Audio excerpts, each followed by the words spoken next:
So guys, this is the bus going to Bacolod. So this is a TESDA training center in Ilihan, Toledo City. Naman din sila Science High School diri sa Toledo City guys. So it's about 400 plus meters from here. May mga timpura sa Toledo City.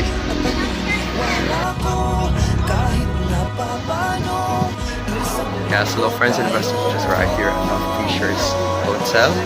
It's along Lacson Street here in Bacolod City. So this is going to be our conference venue. Yes, thank you po. Welcome coffee from the good guys. Look.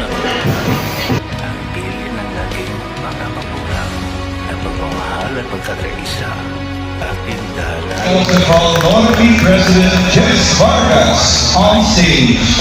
Let's witness this.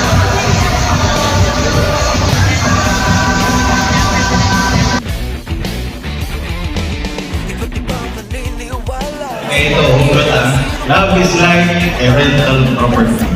Pwede long term, pwede short term.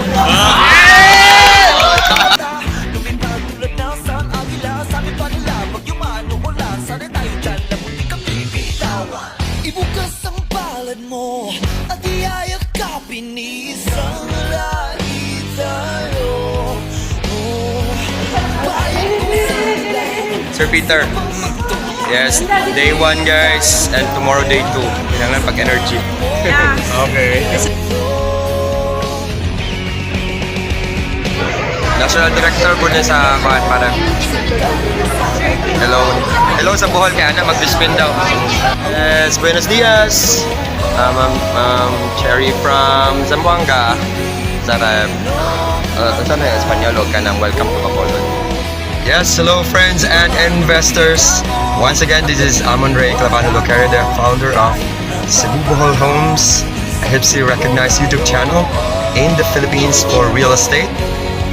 And I'm your real estate broker and appraiser in the Philippines. We're here in the city of Smas, and we'll be visiting the project of Camellia Homes here in Bacolod City.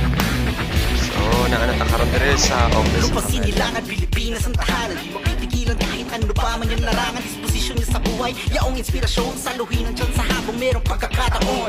Kayo mang hindi matanggi sa tanging atin na aking kinabilangan. May